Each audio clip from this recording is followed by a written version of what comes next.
Praise Lord. കർത്താവായ യേശുക്രിസ്തുവിന്റെ നാമത്തിൽ സ്നേഹവന്ദനങ്ങളെ അറിയിക്കുന്നു. നമ്മൾ കഴിഞ്ഞ വീഡിയോയിൽ പങ്കുവച്ചത് വിശുദ്ധീകരണത്തെ പറ്റിയായിരുന്നു. എന്താണ് വിശുദ്ധീകരണം എന്ന് നമ്മൾ കഴിഞ്ഞ വീഡിയോയിൽ കണ്ടതാണ്. വിശുദ്ധീകരണം എന്നാൽ ഒന്നിനെ വിശുദ്ധീകരിക്കുന്നത്. അതായത് ഇപ്പൊ നമ്മൾ പ്യൂരിഫൈ ചെയ്യുന്നത് പോലെ, ഇപ്പൊ നമ്മൾ വെള്ളം പ്യൂരിഫൈ ചെയ്യുന്നത് പോലെ, അല്ലെങ്കിൽ എന്തെങ്കിലും കാര്യത്തെ ക്ലീൻ ചെയ്യുന്നത് പോലെ ഒന്നിനെ വിശുദ്ധമാക്കി മാറ്റുന്ന ഒരു പ്രോസസ്സാണ് വിശുദ്ധീകരണം എന്ന് പറയുന്നത്. അല്ലെങ്കിൽ ഹോളിനെസ് എന്നുള്ള വേർഡിന്റെ മീനിങ് തന്നെ, വിശുദ്ധി എന്നുള്ളൊരു വേർഡിന്റെ മീനിങ് എന്ന് വെച്ചാൽ തന്നെ സെറ്റ് അപ്പാർട്ട് എന്നാണ്. അതായത് വേർതിരിക്കപ്പെടുക. അപ്പോൾ ദൈവം നമ്മെ മറ്റുള്ളവയിൽ നിന്ന് വേർതിരിച്ച് നമ്മളെ വിശുദ്ധമാക്കി മാറ്റുന്നു. ആ ഒരു പ്രോസസ്സാണ് വിശുദ്ധീകരണം എന്ന് പറഞ്ഞാൽ. അപ്പോൾ ഈ വിശുദ്ധീകരണം തികച്ചും വിശ്വാസത്തിലൂടെ ദൈവത്തിന്റെ കൃപയാൽ നടക്കുന്ന ഒരു പ്രവൃത്തിയാണ് എന്നും നമ്മൾ കണ്ടു. അപ്പോൾ ഇത് തീർച്ചയായിട്ടും നമ്മുടെ ലൈഫിൽ നടക്കുന്നത് ത്രൂ ഫെയ്ത്ത് ആണ്, വിശ്വാസത്തിലൂടെയാണ്. കൃപയാൽ വിശ്വാസത്തിലൂടെയാണ് നമ്മുടെ ലൈഫിൽ ഇത് നടക്കുന്നത്. കൃപയാൽ വിശ്വാസത്തിലൂടെ ആത്മാവിന്റെ ശക്തിയാൽ നമ്മൾ വിശുദ്ധീകരിക്കപ്പെടുകയാണ് ചെയ്യുന്നത്. അപ്പോൾ ദൈവത്തിന്റെ ആത്മാവാണ് ഇതിനകത്തെ ഒരു വർക്കിംഗ് ഏജന്റ് എന്ന് പറഞ്ഞു കഴിഞ്ഞാൽ. അപ്പോൾ ദൈവത്തിന്റെ ആത്മാവാണ് ഈ പ്രവൃത്തി ചെയ്യുന്നത്. ഇരുട്ടിനെ വെളിച്ചമാക്കി മാറ്റുന്ന ഒരു പ്രോസസ്, മ്ലേച്ഛമായതിനെ വിശുദ്ധമാക്കി മാറ്റുന്ന ഒരു പ്രോസസ്. നമ്മളെപ്പോലെ പാവികളായ വ്യക്തികളെ ദൈവത്തിന്റെ സ്വരൂപത്തിലേക്ക്, അല്ലെങ്കിൽ ദൈവത്തിന്റെ തേജസ്സിലേക്ക്, ദൈവത്തിന്റെ മഹത്വത്തിലേക്ക് ആക്കി മാറ്റുന്ന ഒരു പ്രക്രിയയാണ് വിശുദ്ധീകരണം എന്ന് പറഞ്ഞു കഴിഞ്ഞാൽ. എന്നെ പോലെ പാപിയായ ഒരു മനുഷ്യനെ യേശുക്രിസ്തുവിനെ പോലെ ആക്കി മാറ്റുന്ന ഒരു പ്രോസസ്സാണ് വിശുദ്ധീകരണം എന്ന് പറഞ്ഞു കഴിഞ്ഞാൽ. അപ്പോൾ ഇത് തികച്ചും ദൈവത്തിന്റെ ആത്മാവ് നമ്മൾ ചെയ്യുന്നൊരു പ്രവൃത്തിയാണെന്ന് നമ്മൾ പറഞ്ഞല്ലോ. ദൈവത്തിന്റെ ആത്മാവ് ദൈവത്തിന്റെ കൃപയാൽ നമ്മുടെ ഉള്ളിൽ വിശ്വാസത്തിലൂടെ ചെയ്യുന്ന ഒരു പ്രവൃത്തിയാണ് ഈ വിശുദ്ധീകരണം എന്നത്. ഇതിൽ നമ്മൾ ആക്റ്റീവ്ലി ഇൻവോൾവ് ആണ്. നമ്മൾ ഇതിൽ പ്രവർത്തിക്കുന്നുണ്ട്. വിശ്വാസത്തിലൂടെ നമ്മൾ പ്രവർത്തിക്കുന്നുണ്ട് ഇതിൽ. അപ്പോൾ നമ്മൾ ബോധവാന്മാരല്ലാതല്ല ഇത് നമ്മുടെ ലൈഫിൽ നടക്കുന്നത്. നമ്മൾ ബോധവാന്മാരായാണ്. എല്ലാ വിശ്വാസികളുടെ ജീവിതത്തിലും ദൈവം ഈ രക്ഷയിലേക്ക് നമ്മളെ കൊണ്ടുവന്നതിലൂടെ ദൈവം ചെയ്യുന്ന ഒരു പ്രധാനപ്പെട്ട കാര്യം ഈ വിശുദ്ധീകരണമാണ്. നമ്മൾ ലഭിക്കുന്ന ഫലവും ഈ പ്രധാനപ്പെട്ട ഫലം വിശുദ്ധീകരണമാണ്.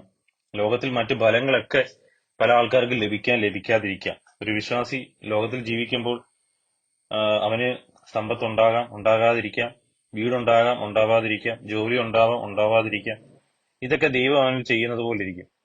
എന്നാൽ വിശുദ്ധീകരണം എന്ന് പറഞ്ഞു കഴിഞ്ഞാൽ ഇല്ലാതിരിക്കാം എന്നുള്ളൊരു കാര്യമില്ല. എല്ലാ വിശ്വാസിയുടെ ജീവിതത്തിലും ഒരു ദൈവം ലോകത്താക്കിയെടുത്തോളം കാലം അവന്റെ ജീവിതത്തിൽ നടക്കും എന്നുള്ളതിന്റെ ഉറപ്പുള്ളൊരു കാര്യമാണ് വിശുദ്ധീകരണം. ഇത് നമ്മുടെ അവകാശമാണ്. കാരണം ക്രിസ്തുവിലൂടെ നമുക്ക് ലഭിക്കപ്പെട്ട ഒരു അവകാശമാണ് ദൈവത്തിന്റെ വിശുദ്ധി എന്ന് പറഞ്ഞു കഴിഞ്ഞാൽ. അപ്പോൾ മറ്റ് അല്ലെങ്കിൽ മറ്റ് അനുഗ്രഹങ്ങളൊക്കെ നമുക്ക് അവകാശം എന്ന് പറയാൻ കഴിയത്തില്ല. അതിന് കാരണം എന്തെന്ന് പറഞ്ഞു കഴിഞ്ഞാൽ അത് നമ്മളുടെ നിത്യമായതിന്റെ ആ പാരമ്പര്യത്തിന് കീഴിൽ നിൽക്കുന്നതല്ല. ലോകത്തിന്റെ പ്രഭുവിന്റെ കയ്യിലുള്ളതാണ് ഈ ലോകത്തിന്റെ അനുഗ്രഹങ്ങളൊക്കെ. ദൈവത്തിന്റെ കർത്തൃത്വമാണ് എല്ലാത്തിന്റെയും മുകളിലുള്ളത്.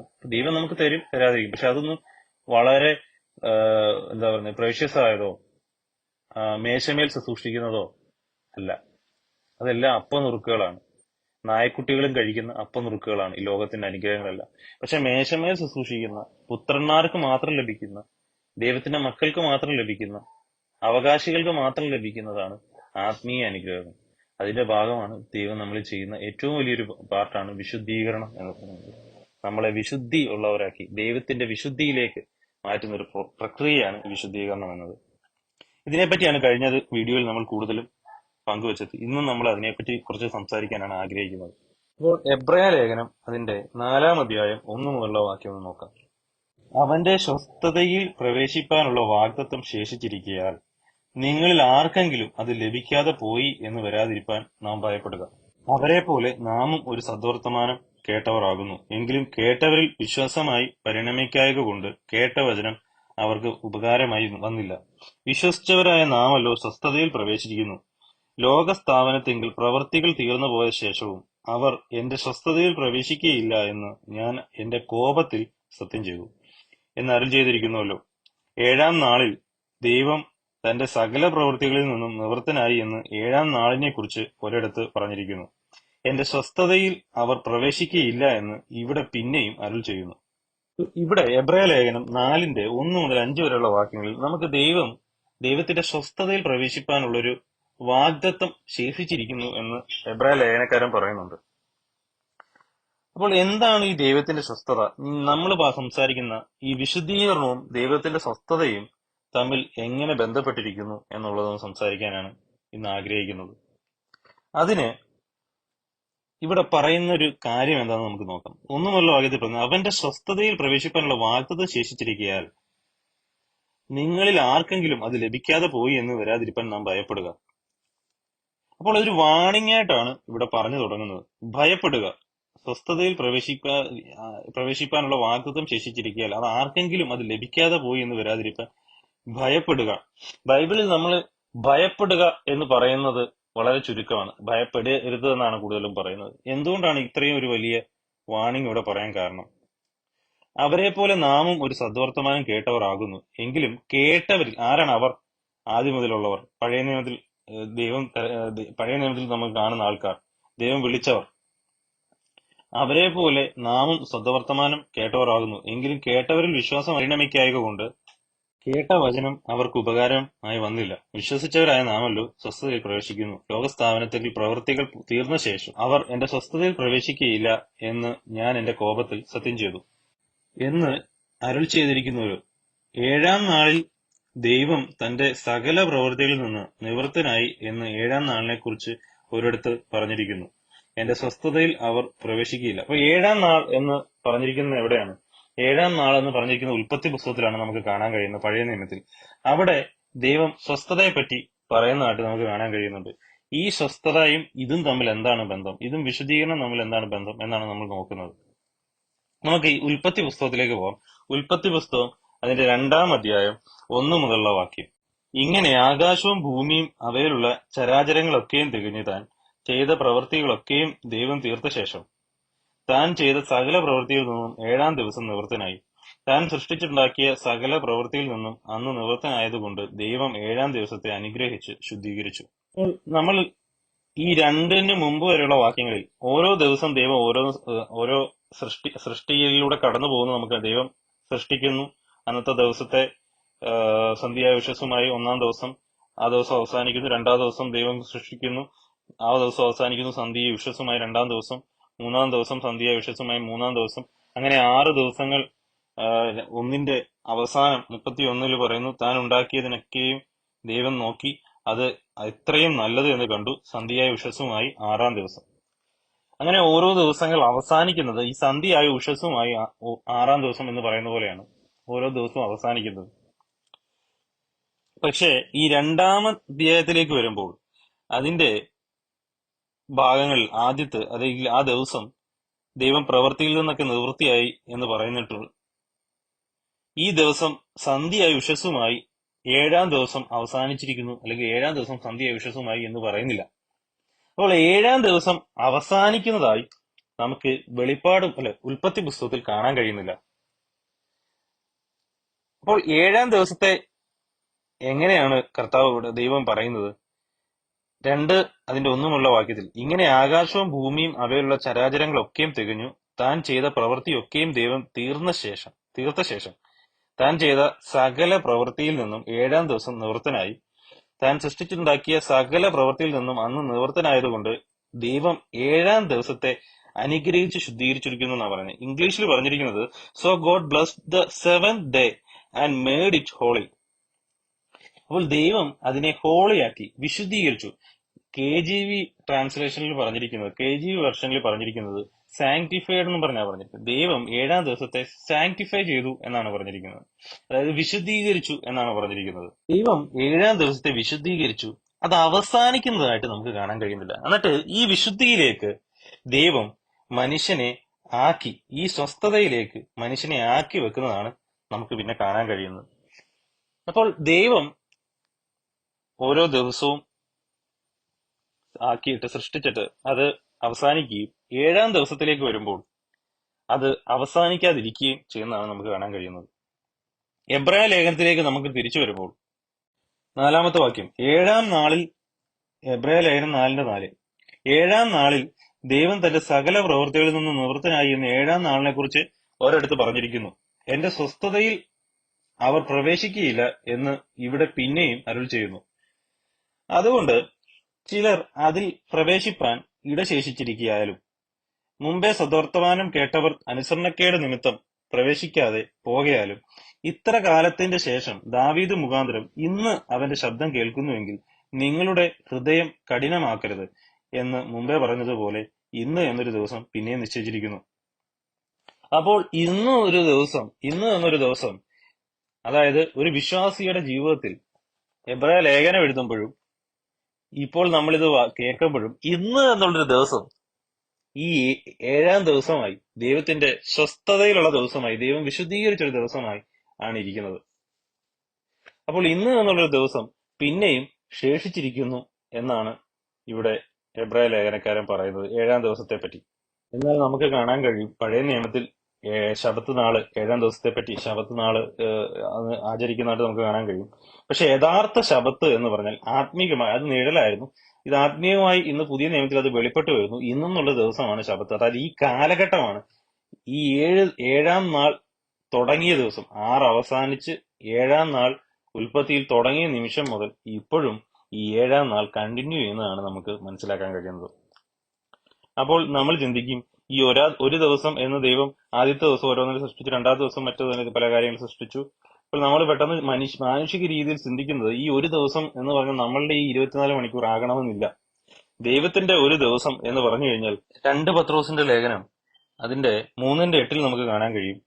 എന്നാൽ പ്രിയമുള്ളവരെ, കർത്താവിൻ ഒരു ദിവസം 1000 സംവത്സരം പോലെയും 1000 സംവത്സരം ഒരു ദിവസം പോലെയും ഇരിക്കുന്നു എന്നീ കാര്യങ്ങൾ നിങ്ങൾ മറക്കരുത്. അപ്പോൾ ഇത് കർത്താവിന്റെ വരവിനെ പറ്റിയാണ് പറയുന്നതെങ്കിലും നമുക്ക് ദൈവത്തിന്റെ സമയം എന്നുള്ളത് നമ്മുടെ സമയത്തേക്കാൾ വ്യത്യസ്തമാണ് എന്ന് നമുക്ക് ബൈബിളിൽ നിന്ന് തന്നെ മനസ്സിലാക്കാൻ കഴിയുന്നതാണ്. അപ്പോൾ ഈ 7-ാം ദിവസം ദൈവം ശുദ്ധീകരിച്ച് ഈ 7-ാം ദിവസത്തിലേക്ക് ദൈവം സകല മനുഷ്യരെയും വിളിക്കുന്നതാണ് തുടക്കം മുതൽ, ഉൽപ്പത്തി തൊട്ട് ഇവിടം വരെ നമുക്ക് കാണാൻ കഴിയുന്നത്. അപ്പോൾ ദൈവം 7-ാം ദിവസത്തെ ശുദ്ധീകരിച്ചു. എന്നിട്ട് എന്താണ് ചെയ്തത്? എല്ലാവരെയും ഈ തന്റെ വിശുദ്ധിയിലേക്ക്, ദൈവത്തിന്റെ വിശുദ്ധി ദിവസത്തിലേക്ക് ദൈവം വിളിച്ചു എന്നുള്ളതാണ് നമുക്ക് കാണാൻ കഴിയുന്നത്. എബ്രായ ലേഖനം അതിന്റെ 4:6 വാക്യം, അതുകൊണ്ട് ചിലർ അതിൽ പ്രവേശിപ്പാൻ ഇടശേഷിച്ചിരിക്കയാലും മുമ്പേ സദ്വർത്തമാനം കേട്ടവർ അനുസരണക്കേട് നിമിത്തം പ്രവേശിക്കാതെ പോകയാലും ഇത്ര കാലത്തിന്റെ ശേഷം ദാവീദ് മുഖാന്തരം ഇന്ന് അവന്റെ ശബ്ദം കേൾക്കുന്നുവെങ്കിൽ നിങ്ങളുടെ ഹൃദയം കഠിനമാക്കരുത് എന്ന് മുമ്പേ പറഞ്ഞതുപോലെ ഇന്ന് എന്നൊരു ദിവസം പിന്നെയും നിശ്ചയിച്ചിരിക്കുന്നു. യോശുവ അവർക്ക് സ്വസ്ഥത വരുത്തിയെങ്കിൽ മറ്റൊരു ദിവസത്തെക്കുറിച്ച് പിന്നത്തേതിൽ കൽപ്പിക്കുകയില്ലായിരുന്നു. ആകയാൽ ദൈവത്തിന്റെ ജനത്തിന് ഒരു ശബത്ത് അനുഭവം ശേഷിച്ചിരിക്കുന്നു. ദൈവം തന്റെ പ്രവൃത്തികളിൽ നിന്ന് എന്ന പോലെ അവന്റെ സ്വസ്ഥതയിൽ പ്രവേശിച്ചവൻ താനും തന്റെ പ്രവൃത്തികളിൽ നിന്ന് നിവൃത്തനായി തീർന്നു. അപ്പോൾ ദൈവത്തിന്റെ സ്വസ്ഥതയിൽ, ദൈവത്തിന്റെ പ്രവൃത്തിയുടെ സ്വസ്ഥതയിൽ പ്രവേശിക്കാനാണ് ദൈവം നമ്മളെ വിളിച്ചിരിക്കുന്നത്. അപ്പോൾ അതിൽ ഈ ഇസ്രായേൽ ജനങ്ങൾ തോറ്റുപോകുന്നതാണ് നമുക്ക് കാണാൻ കഴിയുന്നത്. അവർ ദൈവത്തിന്റെ പ്രവൃത്തിയിൽ സ്വസ്ഥത കണ്ടില്ല. അപ്പോൾ ദൈവത്തിന്റെ പ്രവൃത്തിയുടെ സ്വസ്ഥതയിലേക്കാണ് ഒരു വിശ്വാസിയെ അല്ലെങ്കിൽ ഒരു മനുഷ്യനെ ദൈവം വിളിക്കുന്നത്. അപ്പോൾ എല്ലാ വ്യക്തികൾക്കും വിശ്വാസത്താൽ ഈ ദൈവത്തിന്റെ പ്രവൃത്തിയുടെ സ്വസ്ഥതയിലേക്ക് ദൈവം ക്ഷണം അല്ലെങ്കിൽ ദൈവം വിളിച്ചിട്ടുണ്ട്. പക്ഷെ എല്ലാവരും വരുന്നതുമില്ല എന്നാണ് നമുക്ക് കാണാൻ കഴിയുന്നത്. നമുക്ക് അതിനെപ്പറ്റി തുടർന്ന് ചിന്തിക്കാം. അപ്പോൾ എല്ലാവരും ദൈവം വിശ്വസിക്കുന്നവരെ ദൈവത്തിന്റെ പ്രവൃത്തിയുടെ മഹത്വം ദൈവം കാണിച്ച് ദൈവത്തിന്റെ പ്രവൃത്തിയുടെ സ്വസ്ഥത അനുഭവിക്കുവാൻ ദൈവം എല്ലാവരെയും വിളിക്കുന്നുണ്ട് വിശ്വാസത്താൽ. പഴയ നിയമത്തിൽ നമുക്ക് കാണാൻ കഴിയും. ദൈവം പല പ്രവൃത്തികളും കാണിച്ചിട്ട് ദൈവത്തിന്റെ കൈവേലയുടെ, ദൈവത്തിന്റെ പ്രവൃത്തിയുടെ സ്വസ്ഥതയിൽ പ്രവേശിക്കാനുള്ള ഒരു ക്ഷണം നമുക്ക് കാണാൻ കഴിയും. പക്ഷെ ഇസ്രായേൽ ജനങ്ങൾ ദൈവത്തോട് അനുസരണക്കേട് കാണിച്ച് അവർക്ക് അവിശ്വാസം എന്ന കഠിന ഹൃദയം വരുന്നതാണ് നമുക്ക് കാണാൻ കഴിയുന്നത്. പുതിയ നിയമത്തിൽ ദൈവം നമുക്ക് വെളിപ്പെടുത്തിയ ഏറ്റവും മഹത്തകരമായ പ്രവൃത്തിയാണ് ക്രിസ്തു നമുക്ക് വേണ്ടി ക്രൂശിൽ ചെയ്ത പ്രവൃത്തി. ഈ പ്രവൃത്തിയിലൂടെയും ഇന്ന് ഒരു സ്വസ്ഥത ശേഷിച്ചിരിക്കുകയും ആ സ്വസ്ഥതയിലേക്ക് ദൈവം വിശ്വാസത്താൽ നമ്മളെ ക്ഷണിക്കുകയും ചെയ്യുന്നതാണ് നമുക്ക് കാണാൻ കഴിയുന്നത്. ഈ പ്രവൃത്തിയിൽ, ക്രിസ്തുവിന്റെ പ്രവൃത്തിയിൽ വിശ്വസിച്ച് അതിൽ സ്വസ്ഥത പ്രാപിക്കാനാണ് ദൈവം നമ്മളെ വിളിച്ചിരിക്കുന്നത്, പുതിയ നിയമത്തിൽ നമുക്ക് കാണാൻ കഴിയുന്നത്. അങ്ങനെ ദൈവത്തിന്റെ പ്രവൃത്തിയിൽ, ഇപ്പൊ ഇസ്രായേൽ ജനങ്ങൾ ദൈവത്തിന്റെ പ്രവൃത്തിയിലേക്ക് അവർ സ്വസ്ഥത കാണാതെ, ദൈവത്തിന്റെ നടത്തിപ്പിൽ സ്വസ്ഥത കാണാതെ, ദൈവം എന്തൊക്കെ ചെയ്യാൻ പറയുന്നു അതൊക്കെ ചെയ്തുകൊണ്ട് അതിൽ സ്വസ്ഥത കാണാതെ, ദൈവത്തിന്റെ കരങ്ങളിൽ സ്വസ്ഥത കാണാതെ അവർ അവരുടെ പ്രവൃത്തികളിലേക്കും അവരുടെ ആകുലതകളിലേക്കും തിരിയുകയും അവർ ആകുലപ്പെട്ട് അവരുടെ അവിശ്വാസം അവരിൽ വരികയാണ് ചെയ്യുന്നതാണ് നമുക്ക് കാണാൻ കഴിയുന്നത്. അപ്പോൾ അവർ ആ ദൈവത്തിന്റെ വിശുദ്ധിയിലേക്ക് പ്രവേശിക്കുവാനുള്ള ക്ഷണമാണ് അവർക്ക് ലഭിച്ചത് എന്ന് നമുക്ക് കാണാൻ കഴിയും. അത് സംഖ്യാപുസ്തകം 14 അധ്യായത്തിലും സങ്കീർത്തനം 95:11 നമുക്ക് കാണാൻ കഴിയും. അവർ എന്റെ സ്വസ്ഥതയിൽ പ്രവേശിക്കുകയില്ല എന്ന് ഞാൻ എന്റെ കോപത്തിൽ സത്യം ചെയ്തു എന്നുള്ള വാക്യം നമുക്ക് കാണാൻ കഴിയും. അപ്പൊ പുതിയ നിയമത്തില് നമ്മൾ ക്രിസ്തുവിലൂടെയുള്ള ദൈവത്തിന്റെ പ്രവൃത്തിയിലേക്കാണ് ദൈവം നമ്മളെ സുവിശേഷത്തിന്റെ വിളിയാൽ വിളിച്ചിരിക്കുന്നത്. അപ്പോൾ ഇവിടെ എല്ലാം ദൈവത്തിന്റെ പ്രവൃത്തിയിലേക്കാണ് നമ്മളെ വിളിച്ചിരിക്കുന്നത്. അപ്പോൾ ദൈവത്തിന്റെ പ്രവൃത്തി എന്ന് പറഞ്ഞു കഴിഞ്ഞാൽ, ഈ ദൈവത്തിന്റെ പ്രവൃത്തി തുടങ്ങുന്നത് ഈ 7-ാം ദിവസമാണ്. എന്ന് വെച്ചാൽ മനുഷ്യരുമായിട്ടുള്ള പ്രവൃത്തി തുടങ്ങുന്നത് 7-ാം ദിവസമാണ്. 7-ാം ദിവസം നമുക്ക് കാണാം, തുടർന്നാണ് ആദാമിനെ ദൈവം കൽപ്പന കൊടുക്കുന്നതും അത് തെറ്റിക്കുന്നതും ഒക്കെ നമുക്ക് കാണാൻ കഴിയും. അപ്പോൾ അവിടെ മനുഷ്യരോട്ടുള്ള പ്രവൃത്തികൾ തുടങ്ങുകയാണ്. എന്നിട്ട് അവരോട് ആദ്യമേ കൽപ്പന കൊടുക്കുന്നു. എന്നിട്ട് ആ ദൈവത്തിന്റെ സ്വസ്ഥതയിലേക്ക് അവർക്ക് പ്രവേശിക്കാൻ കഴിഞ്ഞില്ല. ദൈവം കൊടുത്ത കൽപ്പന, അതിൽ സമാധാനം കണ്ടിട്ട് ദൈവം കൊടുത്ത പ്രവൃത്തികളിൽ സ്വസ്ഥത അനുഭവിച്ച് അവർക്ക് പോകാൻ കഴിഞ്ഞില്ല. അവരതിനകത്ത് ഫെയിൽഡായി പോകുന്നത് നമുക്ക് കാണാൻ കഴിയും. തുടർന്ന് മനുഷ്യരാശി എല്ലാം ദൈവത്തിൽ നിന്ന് അനുസരണം തെറ്റി പോകുന്നതായിട്ട് നമുക്ക് കാണാൻ കഴിയും. പിന്നെ ക്രിസ്തുവിലൂടെയുള്ള രക്ഷയുടെ സ്വസ്ഥത നമുക്ക് ദൈവം വെളിപ്പെടുത്തുന്നതായിട്ടാണ് നമുക്ക് കാണാൻ കഴിയുന്നത് ഈ കാലയളവിൽ. അപ്പോൾ ദൈവം വിശുദ്ധീകരിച്ച ദിവസത്തെ എന്താണ് നടക്കുന്നത്? ദൈവത്തോടുള്ള ആ വിശുദ്ധീകരണം എന്ന് പറഞ്ഞു കഴിഞ്ഞാൽ അത് ദൈവത്തിന്റെ പ്രവൃത്തിയിലുള്ള, ദൈവത്തിന്റെ കൽപ്പനകൾ അനുസരിക്കുന്നതിലൂടെയുള്ള, ദൈവത്തിന്റെ പ്രവൃത്തിയിലുള്ള അനുസരണവും സ്വസ്ഥതയുമാണ് എന്നാണ് നമുക്ക് മനസ്സിലാക്കാൻ കഴിയുന്നത്. പ്രവൃത്തിയിൽ നിന്നുള്ള വിടുതലുമാണ്. അതായത് സ്വന്തം വില്ലിൽ നിന്നുള്ള മോചനവും ദൈവത്തിന്റെ പ്രവൃത്തിയിലുള്ള സ്വസ്ഥതയുമാണ്, അല്ലെങ്കിൽ അനുസരണവുമാണ്. അപ്പോൾ പുതിയ നിയമത്തിൽ നമുക്ക് എന്താണ് പ്രവൃത്തി? ക്രിസ്തു ക്രൂശിൽ ചെയ്ത പ്രവൃത്തിയോട് സ്വസ്ഥത അനുഭവിക്കാനാണ്. ക്രിസ്തു ക്രൂശിൽ ചെയ്ത എന്താണ്? മരണം അനുഭവിക്കാൻ. ക്രിസ്തു ക്രൂശിൽ മരിക്കപ്പെടുകയാണ് ചെയ്തത്. നമ്മളും അവനോടുകൂടെ ആ ദൈവ പ്രവൃത്തിയിൽ മരണത്തിലേക്ക് ഏകീഭവിക്കപ്പെടുകയാണ് ചെയ്യുന്നത്. അപ്പോൾ ഒരു ക്രിസ്ത്യാനിയുടെ സ്വസ്ഥത എന്താണ് പുതിയ നിയമത്തിൽ എന്ന് പറഞ്ഞു കഴിഞ്ഞാൽ, ഒരു ക്രിസ്ത്യാനിയുടെ സ്വസ്ഥത എന്ന് പറഞ്ഞു കഴിഞ്ഞാൽ അത് ക്രൂശിലെ ക്രിസ്തുവിനോടൊപ്പമാണ് ആ സ്വസ്ഥത ഇരിക്കുന്നത്. ഒരു ക്രിസ്ത്യാനിയുടെ സ്വസ്ഥത ക്രൂശിലെ ക്രിസ്തുവിനോടൊപ്പമാണ് ഇരിക്കുന്നത്. അപ്പോൾ ആ സ്വസ്ഥത ക്രിസ്തുവിനോടൊപ്പമാണ് നമുക്ക് കാണാൻ കഴിയും. അത് ദൈവത്തിന്റെ പ്രവൃത്തിയാണ്. നമ്മളെയും നമ്മുടെ ജഡത്തിന്റെ പ്രവൃത്തികളെയും ക്രൂശീകരിച്ചുകൊണ്ട് ദൈവത്തിന്റെ പ്രവൃത്തിക്കായി, ആത്മാവിന്റെ പ്രവൃത്തിക്കായി ക്രിസ്തുവിൽ വിശ്വസിക്കുന്നതാണ് ഈ പ്രവൃത്തി എന്ന് പറഞ്ഞാൽ. ഇതാണ് അനുസരണം എന്ന് പറഞ്ഞാൽ. ഇതാണ് വിശുദ്ധീകരണത്തിന്റെ പാർട്ടേക്കറായി ഞാൻ മാറുന്നത്, അതിന്റെ ഓഹരിക്കാരനായി ഞാൻ മാറുന്നത്. ദൈവം എന്നിലൂടെ ചെയ്യുന്ന ആ സാങ്ക്ടിഫിക്കേഷൻ പ്രോസസ്, ആ വിശുദ്ധി, അതിലേക്ക്, ദൈവത്തിന്റെ പ്രവൃത്തിയിലേക്ക് ഞാൻ സ്വസ്ഥത പ്രാപിക്കുന്നതിലൂടെയാണ് ഞാൻ ആ വിശുദ്ധിയുടെ ദിവസത്തിന്റെ ആ ഒരു ഭാഗവാക്കായി ഞാൻ മാറുന്നത്. ഇന്നുള്ളൊരു ദിവസവും ദൈവത്തിന്റെ പ്രവൃത്തിയിൽ സ്വസ്ഥത അനുഭവിക്കുവാൻ, ദൈവത്തിന്റെ പ്രവൃത്തിയിൽ അനുസരിക്കുവാൻ, വിശ്വാസത്താൽ അനുസരിക്കുവാൻ നമുക്ക് ക്ഷണം ലഭിച്ചിട്ടുണ്ട്. ഇന്ന് നമ്മൾ വിശുദ്ധീകരണം എന്നുള്ളത് ആയി നമുക്ക് കാണാൻ കഴിയും. അപ്പോൾ തുടക്കം മുതൽ ഈ വിശുദ്ധീകരണം സർവ്വ മനുഷ്യരുടെ മേലും നടക്കുന്നുണ്ട്. ഇത് ഇന്ന് പുതിയ നിയമത്തിൽ ക്രിസ്തുവിലൂടെ വെളിപ്പെട്ട് വന്നതാണ് നമുക്ക് കാണാൻ കഴിയുന്നത്. പഴയ നിയമത്തിൽ അത് ദൈവത്തിന്റെ പ്രവൃത്തിയിലുള്ള സ്വസ്ഥതയായിട്ടാണ് നമുക്ക് കാണാൻ കഴിയുന്നത്. പുതിയ നിയമത്തിൽ അത് വെളിപ്പെട്ട് ക്രിസ്തുവിന്റെ പ്രവൃത്തിയിലൂടെ, അവന്റെ പ്രവൃത്തിയിലൂടെയുള്ള സ്വസ്ഥതയായി നമുക്ക് കാണാൻ കഴിയും. എന്താണ് ക്രിസ്തുവിലുള്ള സ്വസ്ഥത? ഞാൻ ക്രൂശിക്കപ്പെട്ടിരിക്കുന്നു, ഇനി ജീവിക്കുന്നത് ഞാനല്ല, ക്രിസ്തുവാണ് ഇനി ജീവിക്കുന്നത്.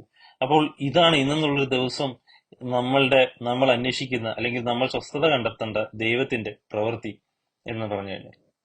അപ്പോൾ എല്ലാ വിശ്വാസികളും ഈ വിശുദ്ധീകരണത്താൽ വിളിക്കപ്പെട്ടവരാണ്, ഈ വിശുദ്ധീകരണം നടക്കപ്പെട്ടിട്ടുള്ളവരാണ്. അപ്പോൾ ഇന്നെന്നുള്ളൊരു ദിവസം, ഈ 7-ാം ദിവസം തുടർന്നുകൊണ്ടിരിക്കുന്നു. ദൈവത്തിന്റെ വിശുദ്ധീകരണമാണ് ഈ 7-ാം ദിവസം നടക്കുന്നത്. അത് ദൈവ ദൈവം ദൈവത്തിന്റെ വിശുദ്ധി ഇന്നെന്നുള്ള ദിവസം വെച്ചിരിക്കുന്നു. അതിലേക്ക് നമ്മൾ വരുന്നു. ആ റെസ്റ്റിലേക്ക്, പൂർണ്ണതയിലേക്ക് വരുന്നു. ഓരോ വിശ്വാസിയും ആ പൂർണ്ണതയിലേക്ക് വരുന്നില്ല. ഓരോ ദിവസവും അവന്റെ ഉള്ളിൽ ദൈവത്തിന്റെ ആത്മാവ് പ്രവർത്തിക്കുന്ന ഒത്തവണ്ണമാണ് ആ വ്യക്തി ഈ ദൈവത്തിന്റെ പ്രവൃത്തിയുടെ പൂർണ്ണതയിലേക്ക്, ആ റെസ്റ്റിന്റെ പൂർണ്ണതയിലേക്ക് വരുന്നത്. ആ പൂർണ്ണത എപ്പോൾ സംഭവിക്കുന്നു എന്ന് നമ്മൾ തുടർന്ന് കാണാൻ തുടർന്ന് പറയുന്നതായിരിക്കും. മുമ്പ് ഇത് എവിടെ തുടങ്ങുന്നു എന്ന് ഒരു ഇതിന്റെ രക്ഷയുടെ ഒരു ദൈവശാസ്ത്രമായിട്ട് ഇത് കണക്ട് ചെയ്ത് നമുക്ക് നോക്കാം. അപ്പോൾ നമുക്ക് ഇത് കുറച്ചുകൂടെ വ്യക്തമായി മനസ്സിലാക്കാൻ കഴിയും. ഇത് തുടങ്ങുന്നത് എഫേസ്യ ലേഖനം 1-ാം അധ്യായം 4 മുതലുള്ള വാക്യത്തിലാണ് ഈ രക്ഷയുടെ ആ ഒരു തുടക്കം, ആ ഒരു പ്രക്രിയ തുടങ്ങുന്നത്. എഫേസ്യ ലേഖനം 1-ന്റെ 4 മുതലുള്ള വാക്യം.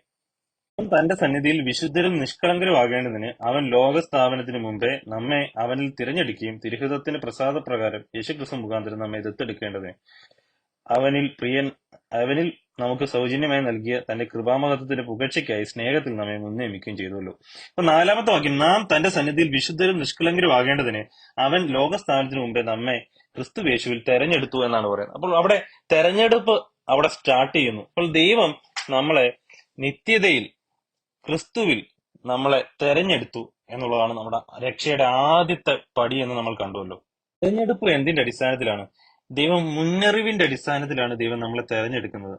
റോമാലേഖനത്തിൽ നമുക്കത് കാണാൻ കഴിയും. റോമാലേഖനം 8-ാം അധ്യായത്തിൽ ദൈവം മുന്നറിഞ്ഞവരെ വിളിച്ചവരെ നീതീകരിച്ചവരെ തേജസ്കരിച്ചും ഇരിക്കുന്നു എന്നുള്ള വാക്യം നമുക്ക് കാണാൻ കഴിയും. അപ്പോൾ ദൈവം മുന്നറിഞ്ഞവരെ ക്രിസ്തു യേശുവിൽ ദൈവം തിരഞ്ഞെടുക്കുകയാണ്. കാരണം നമുക്കറിയാം, സങ്കീർത്തനം 139-ന്റെ 16-ാമത്തെ വാക്യത്തിൽ പറയുന്നുണ്ട്, ഞാൻ പിണ്ടാധാരമായിരുന്നപ്പോൾ തന്നെ നീ എന്നെ അറിഞ്ഞിരിക്കുന്നു. അതായത് ഞാൻ സബ്സ്റ്റൻസ് ആയിരുന്നപ്പോൾ, ഞാൻ വെറും അണുവായിരുന്നപ്പോൾ ദൈവം അവനെ മുന്നറിഞ്ഞിരിക്കുന്നു. അപ്പൊ ദൈവം സകലതും മുന്നറിഞ്ഞിരിക്കുന്നു. സകലവും സൃഷ്ടിക്കപ്പെടുന്നതിന് മുമ്പേ അതിന്റെ സ്ഥിതി എന്താണെന്നും അന്തം എന്താണെന്നും ദൈവം മുന്നറിഞ്ഞിരിക്കുന്നു. അങ്ങനെ അറിവിൽ ദൈവത്തിന്റെ ആത്മാവിനാൽ ക്രിസ്തുയേശുവിൽ കുറച്ചു മനുഷ്യരെ തെരഞ്ഞെടുത്തു എന്നാണ് നമുക്ക് കാണാൻ കഴിയുന്നത്. അവരെ റെവലേഷൻസിന്റെ അല്ലെങ്കിൽ വെളിപ്പാടിന്റെ പുസ്തകം 13-ന്റെ 8-ാം വാക്യത്തില് ക്രിസ്തുയേശുവിൽ തെരഞ്ഞെടുക്കുകയും അവർക്ക് വേണ്ടി ആ ക്രിസ്തുയേശുവിലുള്ളവർക്ക് വേണ്ടി കർത്താവ് നിത്യമായി യാഗമായി തീരുന്നതും നമുക്ക് കാണാൻ കഴിയും. അത് വെളിപ്പാടിന്റെ പുസ്തകം 13-ന്റെ 8-ൽ ലോകസ്ഥാപനം മുതൽ അറുക്കപ്പെട്ട കുഞ്ഞാടിന്റെ ജീവപുസ്തകത്തിൽ പേരെഴുതിയിട്ടില്ലാത്ത ഭൂവാസികളൊക്കെയും അതിനെ നമസ്കരിക്കും. ജീവപുസ്തകത്തിൽ പേരെഴുതിയിട്ടവർ, ബുക്ക് ഓഫ് ലൈഫ്, ദൈവത്തിന്റെ ജീവപുസ്തകത്തിൽ പേരെഴുതിയിട്ടുള്ളവർ, അവർ ദൈവത്താൽ മുൻനിയമിക്കപ്പെട്ടവരാണ്, ക്രിസ്തുയേശുവിൽ തെരഞ്ഞെടുക്കപ്പെട്ടവരാണ്. അവർക്ക് വേണ്ടി കർത്താവ് നിത്യമായി ഒരു യാഗം ആക്കപ്പെടുന്നു എന്നുള്ളത് നമുക്ക് കാണാൻ കഴിയും ഈ വാക്യത്തിന്റെ അടിസ്ഥാനത്തിൽ. അത് തികച്ചും സമയത്തിന് മുമ്പ് സംഭവിച്ച കാര്യമാണ്. ഫ്രം ദ ടൈം, ലോകസ്ഥാപനം മുതൽ, before the foundation of the world എന്നാണ് എഴുതിയിരിക്കുന്നത്. ലോകസ്ഥാപനത്തിന് മുമ്പ് ക്രിസ്തു അറുക്കപ്പെട്ടു, കുഞ്ഞാട് അറുക്കപ്പെട്ടു. എന്തിനു വേണ്ടി? നമ്മുടെ പാപങ്ങൾക്ക് പരിഹാരമായിട്ട് കുഞ്ഞാട് അറുക്കപ്പെട്ടു. അപ്പോൾ ദൈവം സകലവും സൃഷ്ടിക്കുന്നതിന് മുമ്പേ ജീവന്റെ പുസ്തകത്തിൽ ചില ആൾക്കാരുടെ എഴുതുകയും അവർ ക്രിസ്തുയേശുവിൽ തെരഞ്ഞെടുക്കപ്പെട്ടവരാണ്. അവർക്കായി ക്രിസ്തു ക്രൂശിൽ അല്ലെങ്കിൽ അറക്കപ്പെടുകയും നിത്യതയിൽ അറക്കപ്പെടുകയും അവന്റെ രക്തം ചീന്തുകയും അവർക്കായി അവർ പാപം ചെയ്യുന്നതിന് മുമ്പേ, ആദാം പാപം ചെയ്തിട്ടില്ല, അതിന് മുമ്പേ ആണ് ഇതെല്ലാം സംഭവിക്കുന്നത് നോക്കണം. ദൈവം ആദാമിനെ സൃഷ്ടിച്ചതിന് മുമ്പേ ആണ് ഇതെല്ലാം സംഭവിക്കുന്നത്. കാരണം ദൈവം ആദാമിനെ സൃഷ്ടിക്കുന്നതിന് മുമ്പേ ആദാമിനെ ദൈവം സൃഷ്ടിക്കുന്ന പ്ലാനൊക്കെ എല്ലാം ദൈവം ഇട്ടതാണ് നമുക്ക് കാണാൻ കഴിയും. ആ പ്ലാൻ ആദാമിനെ സൃഷ്ടിച്ചു കഴിഞ്ഞിട്ട് പിന്നെ ആദാം പാപം ചെയ്തപ്പോൾ രണ്ടാമത് ഒരു പ്ലാൻ ദൈവം കൊണ്ടുവന്നതല്ല. ദൈവത്തിന് ഒരൊറ്റ പ്ലാനേ ഉള്ളൂ. ആ പ്ലാൻ നിത്യതയിലെ തുടങ്ങുന്ന ഒരു പ്ലാനാണ്. അപ്പോൾ ആ പ്ലാൻ എറ്റേണൽ പ്ലാനാണ്. അതിന്റെ അടിസ്ഥാനത്തിലാണ് ദൈവം ഈ ആദാമിനെയൊക്കെ സൃഷ്ടിക്കുന്നത്. ആദാമിനെ സൃഷ്ടിച്ചതും ആദാം പാപം ചെയ്യുമെന്ന് ദൈവത്തിന് അറിയാമായിരുന്നു. എന്നും പറഞ്ഞ് ആദാം പാപം ചെയ്തത് ദൈവത്തിന്റെ ഇഷ്ടപ്രകാരമല്ല, ദൈവത്തിന് അറിയാമായിരുന്നു. അപ്പോൾ ആദാം പാപം ചെയ്യുന്നത് അറിയാമായിരുന്നു. എന്നിട്ടും ആദാമിനെ ദൈവം സൃഷ്ടിച്ചു എന്നുള്ളത് എന്തിനാണ് ആദാമിനെ സൃഷ്ടിച്ചതെന്ന് ചോദിക്കും. അത് ദൈവത്തിന്റെ ഒരു ഉദ്ദേശമാണ്. അതായത് ക്രിസ്തുവേശുവിൽ തെരഞ്ഞെടുക്കപ്പെട്ട ആ ആൾക്കാർക്ക് വേണ്ടിയാണ് ഇതെല്ലാം ആയിരിക്കുന്നത് എന്നുള്ളതാണ് ഒറ്റ സത്യം എന്ന് പറഞ്ഞു കഴിഞ്ഞാൽ. എല്ലാം സർവ്വതും അതിനുവേണ്ടി ആയിരിക്കുന്നു എന്നുള്ളതാണ് നമുക്ക് മനസ്സിലാക്കാൻ കഴിയുന്നത്. അപ്പോൾ ഈ ക്രിസ്തുവേശുവിൽ തെരഞ്ഞെടുക്കപ്പെട്ട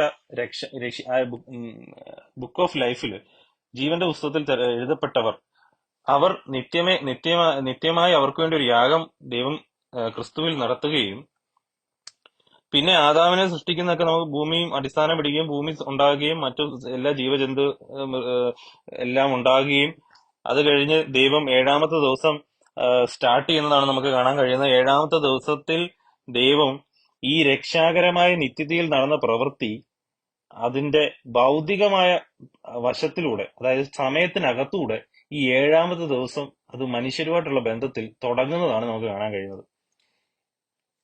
ശ്രദ്ധിക്കണം, മനുഷ്യരുമായിട്ടുള്ള ബന്ധത്തിലാണ് ഏഴാമത്തെ ദിവസം തുടങ്ങുന്നത്. കാരണം അതുവരെ മനുഷ്യനില്ല. അപ്പോൾ ഏഴാമത്തെ ദിവസം മനുഷ്യരുമായിട്ടുള്ള ബന്ധത്തിൽ തുടങ്ങുകയും തെരഞ്ഞെടുക്കപ്പെട്ടവർ, ആദാം മുതൽ തെരഞ്ഞെടുക്കപ്പെട്ടവർ ഈ സ്വസ്ഥതയിലേക്ക്, ദൈവത്തിന്റെ സ്വസ്ഥതയിലേക്ക്, ദൈവത്തിന്റെ വിശുദ്ധീകരണത്തിലേക്ക്, ദൈവത്തിന്റെ വിശുദ്ധിയിലേക്ക് അടുത്തു വരികയും ആണ് ചെയ്യുന്നത്. അതുപോലെ ക്രിസ്തു തന്റെ സമയമാകുമ്പോൾ ലോകത്തിലേക്ക് വരികയും യാഗമായി ക്രിസ്തുവിലൂടെ കുറെ ആൾക്കാർ ഈ വിശുദ്ധിയിലേക്ക് കടക്കണമെന്ന് ദൈവത്തിന്റെ പ്ലാൻ ഉണ്ടായിരുന്നു. അപ്പോൾ ആദ്യം കുറച്ചുപേർ ക്രിസ്തു വെളിപ്പെടുന്നതിന് മുമ്പേ ദൈവത്തിന്റെ ഈ വിശുദ്ധിയിലേക്ക്, ദൈവത്തിന്റെ പ്രവൃത്തിയിലുള്ള ഭൗതികമായും മറ്റു പ്രവൃത്തികളിലൂടെ ദൈവത്തിന്റെ വിശുദ്ധിയിലേക്ക് പ്രവേശിക്കുകയും, പിന്നെ ക്രിസ്തു ഫിസിക്കലി ലോകത്തിൽ വന്ന് മാനിഫെസ്റ്റ് ചെയ്യുകയും ക്രിസ്തുവിന്റെ രക്ഷയിലൂടെ ഈ ആൾക്കാർ ദൈവത്തിന്റെ വിശുദ്ധിയിലേക്ക്, ദൈവത്തിന്റെ സ്വസ്ഥതയിലേക്ക് പ്രവേശിക്കുകയും, അങ്ങനെ ക്രിസ്തു ഈ ഒരു യാഗം ലോകത്തിൽ അർപ്പിക്കുകയും എന്നിട്ട് നിത്യതയിലേക്ക് പോവുകയും, പിന്നെ രണ്ടാമത് ഒന്നുകൂടി വന്ന് ഈ ആൾക്കാരെ പൂർണ്ണമായും തന്നിൽ ചേർക്കുകയും തിരിച്ച് എറ്റേണലി പോകുന്നതുമാണ് ആ രക്ഷയുടെ പ്രവൃത്തി. അപ്പോൾ ഈ രണ്ടാമത് ക്രിസ്തു വരുന്ന ആ ദിവസം, ഇനി കർത്താവ് നമ്മളെ ചേർക്കാൻ വരുന്ന ദിവസം എന്ന് പറഞ്ഞു കഴിഞ്ഞാൽ ഈ 7th ഡേ അവസാനിക്കുന്ന ദിവസമാണ്. ഈ 7ാം ദിവസത്തിന്റെ പൂർണ്ണമായ ദിവസമാണ്. നമുക്ക് നോക്കാം എഫേസ്യ ലേഖനം 1-ാം അധ്യായം അതിന്റെ 9-ാമത്തെ വാക്യം. അവനിൽ താൻ മുൻനിർണയിച്ച തന്റെ പ്രസാദത്തിന് തക്കവണ്ണം തന്റെ ഹിതത്തിന്റെ മർമ്മം അവൻ നമ്മോട് അറിയിച്ചു. എന്താണ് ദൈവത്തിന്റെ ഹിതത്തിന്റെ മർമ്മം? അവനിൽ താൻ മുൻനിർണയിച്ച തന്റെ പ്രസാദത്തിന് തക്കവണ്ണം, ദൈവത്തിന്റെ ഇഷ്ടം എന്താണ്, ദൈവത്തിന്റെ ആ ഹിതം, ദൈവത്തിന്റെ പ്ലാൻ എന്താണെന്ന് പറയാണ്.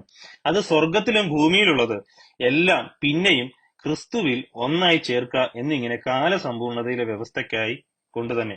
അപ്പോൾ പ്ലാൻ, അതായത് as A plan for the fullness of time, അതായത് സമയത്തിന്റെ പൂർണ്ണത, 7ാമത്തെ ദിവസം സമയം അവസാനിക്കുന്നത് എപ്പോഴാണ്?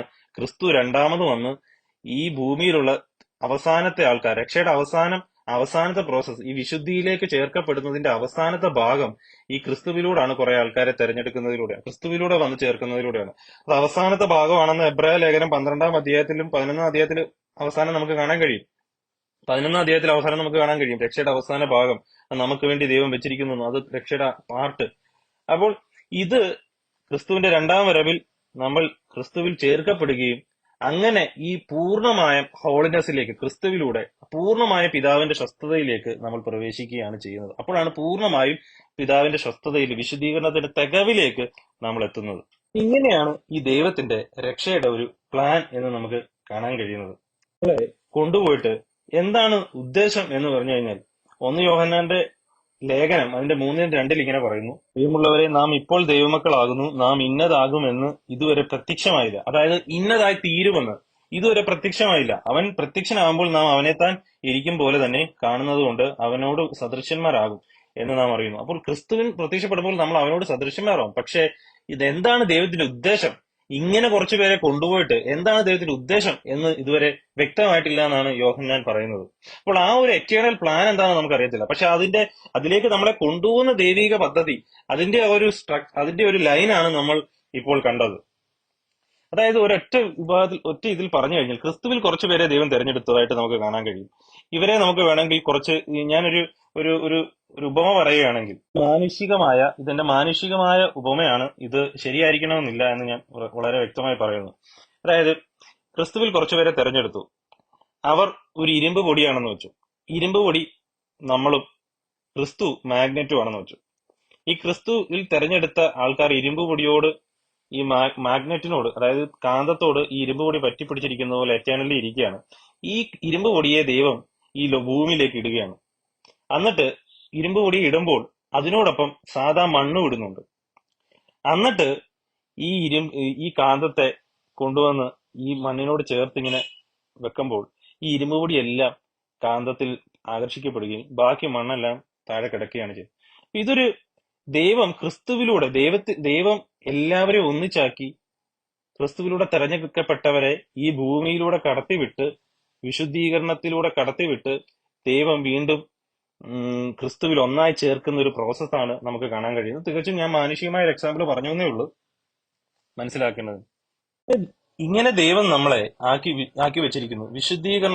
വിശുദ്ധീകരണ കാലഘട്ടത്തിലൂടെ ആത്മാവിനാലും വിശ്വാസത്താലും ഈ വിശുദ്ധീകരണം നമ്മൾ അനുഭവിച്ച് ദൈവത്തിന്റെ അടുക്കൽ ചെല്ലണം എന്നുള്ളതാണ് ദൈവത്തിന്റെ പ്ലാൻ. അപ്പോൾ നമ്മൾ ദൈവത്തിന്റെ ആത്മാവിനാലും ദൈവത്തിലുള്ള വിശ്വാസത്താലും നമ്മൾ ഇത് അനുഭവിച്ച് ദൈവത്തിന്റെ അടുക്കൽ ചെല്ലണമെന്നാണ് ദൈവത്തിന്റെ പ്ലാൻ. 2 തെസ്സലോനിക്ക് എഴുതിയ ലേഖനം 2:13 വാക്യം: ഞങ്ങളോ കർത്താവിന് പ്രിയരായ സഹോദരന്മാരെ, ദൈവം ആദ്യം മുതൽ ഇൻ ദ ബിഗിനിങ് ആദ്യം മുതൽ മനുഷ്യനെ ആത്മാവിന്റെ വിശുദ്ധീകരണത്തിലും സത്യത്തിന്റെ വിശ്വാസത്താലും രക്ഷയ്ക്കായി തെരഞ്ഞെടുത്തത് കൊണ്ട്. അപ്പോൾ ദൈവം എന്താണ് മനുഷ്യനെ ഇങ്ങനെ ഒരു ഈ തെരഞ്ഞെടുക്കുന്നതിന്റെ ഒരു ഉദ്ദേശം? അവരെ ആത്മാവിന്റെ വിശുദ്ധീകരണത്തിലും സത്യത്തിന്റെ വിശ്വാസത്താലും രക്ഷയ്ക്കായി തെരഞ്ഞെടുത്തു. അപ്പൊ ദൈവം സത്യത്തിന്റെ വിശ്വാസത്താലും ആത്മാവിന്റെ വിശുദ്ധീകരണത്താലും ദൈവം കുറച്ചുപേരെ വിശുദ്ധീകരിച്ച് രക്ഷയ്ക്കായി തെരഞ്ഞെടുത്തു. അതിനുള്ള ദൈവത്തിന്റെ പദ്ധതി അത് എന്താണ്, അത് വെളിപ്പെട്ട് വരുന്നത് നമുക്കറിയത്തില്ല. ഇങ്ങനെയാണ് ദൈവം നമ്മളെ തെരഞ്ഞെടുത്തതിന്റെ പ്രോസസ്, ആ രക്ഷയുടെ പദ്ധതി എന്ന് പറഞ്ഞാൽ ഇതാണ്. ഇനി ഈ ലോകത്തിലൊരു വിശ്വാസി ഇതിൽ ആക്റ്റീവ്ലി നിൽക്കുകയാണ്. അവൻ വിശുദ്ധീകരണത്തിലൂടെ ദൈവം ചെയ്യുന്ന ഈ പ്രവൃത്തിയിൽ അവൻ സ്വതന്ത്ര അല്ലെങ്കിൽ ചുമ്മാതിരിക്കുകയല്ല. ഇത് ദൈവം എന്നിൽ ചെയ്യുന്നു എന്നുള്ളത് ഓർത്ത് ഭയത്തോടെയും വിറയലോടും കൂടി ഈ പ്രവൃത്തിയിൽ ആക്റ്റീവ്ലി ഇൻവോൾവ് ചെയ്യാണ്. അതായത് പ്രവർത്തിച്ചുകൊണ്ട് ഇതിനകത്ത് ഇൻവോൾവ് ആവുകയാണ്. ഫിലിപ്പിയ ലേഖനം 2:12-13 വാക്യം: അതുകൊണ്ട് പ്രിയമുള്ളവരെ, നിങ്ങൾ എല്ലായ്പ്പോഴും അനുസരിച്ചതുപോലെ ഞാൻ അരികത്തിരിക്കുമ്പോൾ മാത്രമല്ല ഇന്ന് ദൂരത്തിരിക്കുമ്പോൾ ഏറ്റവും അധികമായി ഭയത്തോടും വിറയലോടും കൂടി നിങ്ങളുടെ രക്ഷയ്ക്കായി പ്രവർത്തിപ്പിൻ. കാരണം എന്താണ്? ഇച്ഛിക്കുക എന്നതും പ്രവർത്തിക്കുക എന്നതും നിങ്ങളിൽ ദൈവമല്ലോ തിരുവള്ളം ഉണ്ടായിട്ട് പ്രവർത്തിക്കുന്നത്. അപ്പോൾ ദൈവം നിങ്ങളിൽ ഇച്ഛിക്കുന്നു, ദൈവം പ്രവർത്തിക്കുന്നു, അതുകൊണ്ട് നിങ്ങൾ പ്രവർത്തിപ്പിൻ. അപ്പോൾ അതുകൊണ്ട് നമ്മൾ വെറുതെ ഇരിക്കുന്നില്ല, നമ്മൾ ഈ വിശുദ്ധിയുടെ ഓട്ടത്തിന് വിശ്വാസത്താൽ ഓടിക്കൊണ്ടിരിക്കുകയാണ്. അപ്പോൾ നമ്മൾ ആക്റ്റീവ്ലി ഓരോ ദിവസവും ക്രിസ്തു ക്രൂശിൽ ചെയ്ത പ്രവൃത്തിക്ക് അനുസരിക്കുകയാണ്. എന്താണ്? ആ മരണത്തോട് ആത്മാവിനാൽ അനുസരണത്തിലേക്ക് കടക്കുകയാണ്, വിശ്വാസത്താൽ അനുസരണത്തിലേക്ക് കടക്കുകയാണ്. ക്രിസ്തുവിന്റെ മരണത്തിന്റെ പുനരുദ്ധാനത്തിന്റെയും മരണത്തിന്റെ സദൃശ്യത്തോട് ഏകീഭവിച്ച് അവന്റെ പുനരുദ്ധാനത്തിന്റെ സദൃശ്യത്തോട് ഏകീഭവിക്കുകയാണ് നാം ചെയ്യുന്നത്.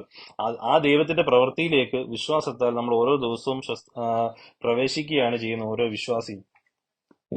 അങ്ങനെ ഈ വിശ്വാസത്താലുള്ള ഓട്ടത്തിന് ഒരു പ്രതിഫലം നമുക്ക് ദൈവം എറ്റേണലി നൽകുന്നതാണ് നമുക്ക് കാണാൻ കഴിയുന്നത്. പലരും വിശ്വാസത്താൽ ഓടുന്നുവെങ്കിൽ പലരും പല രീതിയിലാണ് ഓടുന്നത്. വിശുദ്ധീകരണത്തിന്റെ ഓട്ടം പലരും പല രീതിയിലാണ് ഓടുന്നത്. അപ്പോൾ ഈ ഓട്ടത്തിന് എന്തെങ്കിലും പ്രതിഫലമുണ്ടോ? ഉണ്ട്. ഈ ഓട്ടത്തിന് ഒരു പ്രതിഫലമുണ്ട്. പലരും പല രീതിയിൽ ഓടുന്നു. ദൈവം പലർക്കും ഓടുന്നതിനൊത്തവണ്ണം ക്രിസ്തുവിലായിരിക്കണം നമ്മൾ ഓടുന്നത്. ക്രിസ്തുവിലുള്ള വിശ്വാസത്താൽ നമ്മളിൽ നിന്ന് വരുന്ന ക്രിസ്തുവിന്റെ ജീവനിൽ നിന്ന് വരുന്ന പ്രവൃത്തികൾക്ക് ദൈവം നമുക്ക് പ്രതിഫലം തരുന്നതാണ് എന്ന് നമുക്ക് കാണാൻ കഴിയും. 2 കൊരിന്ത്യർ ലേഖനം 5:7 മുതലുള്ള വാക്യം: കാഴ്ചയിലല്ല വിശ്വാസത്താൽ അത്രേ ഞങ്ങൾ നടക്കുന്നു. ഇങ്ങനെ ഞങ്ങൾ അധൈര്യപ്പെട്ട് ശരീരം വിട്ട് കർത്താവിനോട് വസിപ്പാൻ അധികം ഇഷ്ടപ്പെടുന്നു. അതുകൊണ്ട് ശരീരത്തിൽ വസിച്ചാലും ശരീരം വിട്ടാലും ഞങ്ങൾ അവനെ പ്രസാദിപ്പിക്കുന്നവർ ആകുവാൻ അഭിമാനിക്കുന്നു. അവനവൻ ശരീരത്തിൽ ഇരിക്കുമ്പോൾ ചെയ്ത നല്ലതാകിലും തീയതാകിലും അതിന് തക്കവണ്ണം പ്രാപിക്കേണ്ടതിന് നാം എല്ലാവരും ക്രിസ്തുവിന്റെ ന്യായാസനത്തിന്റെ മുമ്പാകെ വെളിപ്പെടേണ്ടതാകുന്നു. 1 കൊരിന്ത്യർ ലേഖനം അതിന്റെ 3-ാം അധ്യായം 11 മുതലുള്ള വാക്യം: യേശുക്രിസ്തു എന്ന് ഇട്ടിരിക്കുന്ന അടിസ്ഥാനമല്ലാതെ മറ്റൊന്ന് ഇടുവാൻ ആർക്കും കഴിയുകയില്ല. ആ അടിസ്ഥാനത്തിന്മേൽ ആരെങ്കിലും പൊന്ന്, വെള്ളി, വിലയേറിയ കല്ല്, മരം, പുല്ല്, വൈക്കോൽ എന്നിവ പണിയുന്നുവെങ്കിൽ അവനവന്റെ പ്രവൃത്തി വെളിപ്പെട്ടു വരും. ആ ദിവസം അതിനെ തെളിവാക്കും. അത് തീയോട് വെളിപ്പെട്ടു വരും. ഓരോരുത്തന്റെ പ്രവൃത്തി ഇന്ന വിധം എന്ന് തീ തന്നെ ശോധന ചെയ്യും. ഒരുത്തൻ പണിത പ്രവൃത്തി നിലനിൽക്കും എങ്കിൽ അവന് പ്രതിഫലം കിട്ടും. ഒരുത്തന്റെ പ്രവൃത്തി വെന്തുപോയെങ്കിൽ അവന് ഛേദം വരും. താനോ രക്ഷിക്കപ്പെടും. എന്നാൽ തീയിൽ കൂടി എന്ന പോലത്രേ. അപ്പോൾ സകല മനുഷ്യന്റെയും പ്രവൃത്തി ദൈവം വിശദീകരണത്തിലൂടെ അല്ലെങ്കിൽ ദൈവം നമ്മളിലൂടെ ചെയ്യുന്ന പ്രവൃത്തികളായാലും നമ്മൾ ചെയ്യുന്ന പ്രവൃത്തികൾ ദൈവം എല്ലാം തീയിലൂടെ കടത്തിവിടുകയും നമ്മുടെ പ്രവൃത്തികൾ നമ്മുടെ സ്വന്തം ജഡത്തിൽ നിന്നാണ് ചെയ്യുന്നതെങ്കിൽ അത് വെന്തെരിഞ്ഞു പോവുകയും അതിന് പ്രതിഫലം കിട്ടാതെ വരികയും, എന്നാൽ ക്രിസ്തുവിലൂടെ ഉള്ള പ്രവൃത്തികൾ അത് നിത്യമായി നിലനിൽക്കുകയും ചെയ്യുന്നതാണ് നമുക്ക് ഇവിടെ കാണാൻ കഴിയുന്നത്. അതിന് പ്രതിഫലം നിത്യതയിൽ കിട്ടും എന്നുള്ളതാണ് നമുക്ക് ഇവിടെ കാണാൻ കഴിയുന്നത്. എബ്രായ ലേഖനം അതിന്റെ 11:24 വാക്യം: വിശ്വാസത്താൽ മോശ താൻ വളർന്നപ്പോൾ പാപത്തിന്റെ താൽക്കാലിക ഭോഗത്തെക്കാളും ദൈവജനത്തോടുകൂടെ കഷ്ടം അനുഭവിക്കുന്നത് തിരഞ്ഞെടുത്തു. ക്രിസ്തു പ്രതിഫലം നോക്കിയതുകൊണ്ട് ബറവോന്റെ പുത്രിയുടെ മകൻ എന്ന് വിളിക്കപ്പെടുന്നത് നിരസിക്കുകയും മിസ്രയീമിലെ നിക്ഷേപങ്ങളെക്കാൾ ക്രിസ്തുവിന്റെ നിന്ന വലിയ ധനമെന്ന് എണ്ണുകയും ചെയ്തു. അപ്പോൾ ക്രിസ്തുവിന്റെ നിന്ന അത് പ്രതിഫലം കൂടുതലാണ് എന്നും ലോകത്തിന്റെ മോഹങ്ങളും സുഖങ്ങളും പാപവും ഒന്നുമല്ല വലുത്. പ്രതിഫലം വെച്ച് നോക്കിക്കഴിഞ്ഞാൽ തനിക്ക് ഏറ്റവും കൂടുതൽ ബെനിഫിഷ്യൽ ദൈവത്തിനു വേണ്ടി, ദൈവത്തിന്റെ പ്രവൃത്തി അതിനുവേണ്ടി ജീവിക്കുന്നതാണ്, ദൈവത്തിന്റെ പ്രവൃത്തി അനുസരിക്കുന്നതാണ്, ക്രിസ്തുവിന് വേണ്ടി നിന്ന് ചുമക്കുന്നതാണ് പ്രതിഫലം നോക്കുമ്പോൾ ഏറ്റവും വലുത് എന്ന് മനസ്സിലാക്കുകയും അതിനായി ജീവിക്കുകയും ചെയ്തു. അപ്പോൾ എറ്റേണലി ഒരു റിവാർഡ് ഉണ്ട് എന്നുള്ളത് നമുക്കിവിടെ എല്ലാം കാണാൻ കഴിയും. ദൈവത്തിന് അനുസരിക്കുന്നവർക്കായി, ദൈവത്തിന്റെ വിശദീകരണത്തിന്റെ ഓട്ടം, ദൈവം നമ്മൾ ചെയ്യുന്ന വിശദീകരണത്തിന്റെ പ്രവൃത്തികളിലേക്ക് വിശ്വാസത്താൽ പ്രവർത്തിക്കുന്നവരൊക്കായി, ഓടുന്നവർക്കായി ദൈവം നിത്യതയിൽ പ്രതിഫലം, തേജസ്സിന്റെ പ്രതിഫലം ഒരുക്കിയിട്ടുള്ളതായിട്ടാണ് നമുക്ക് കാണാൻ കഴിയുന്നത്. അപ്പോൾ എന്നാൽ ക്രിസ്തുവേശുവിലുള്ളവരെല്ലാം രക്ഷിക്കപ്പെടും, തീയിലൂടെ എന്നാവണ്ണം അത്രേ. തീയിലൂടെ ശോധന ചെയ്യപ്പെട്ട അവരുടെ പ്രവൃത്തികൾ ശോധന ചെയ്യപ്പെട്ടിട്ടാണ് അവർ പൂർണ്ണമായും നിത്യതയിലേക്ക് കടക്കുന്നത്. ദൈവം അവരെ പൂർണ്ണമായും രക്ഷിക്കും. ഓരോരുത്തരുടെയും പ്രവൃത്തികൾ വ്യത്യസ്തമായിരിക്കും. ക്രിസ്തുവിലുള്ള പ്രവൃത്തികളെല്ലാം നിൽക്കും, അല്ലാത്തതെല്ലാം എരിഞ്ഞു പോകും. ദൈവം നമ്മളെ രക്ഷിക്കും, അതിനകത്ത് മാറ്റമൊന്നുമില്ല. ദൈവം നമ്മളെ സഹായിക്കട്ടെ. വിശദീകരണത്തിന്റെ പ്രവൃത്തിയിലായി നമ്മളെല്ലാവരും വിശദീകരണത്തിന്റെ പല തലങ്ങളിലായിരിക്കുന്നു. ദൈവം നമ്മളെ വിശദീകരിക്കുന്ന ദൈവമാണ്. നമ്മള് എല്ലാവരും വിശ്വാസത്താൽ ഓരോ ദിവസവും ദൈവത്തിന്റെ വിശുദ്ധിയിലേക്ക് നോക്കി ഓടേണ്ടതാവുന്നു. ദൈവം നമ്മളെ സഹായിക്കട്ടെ.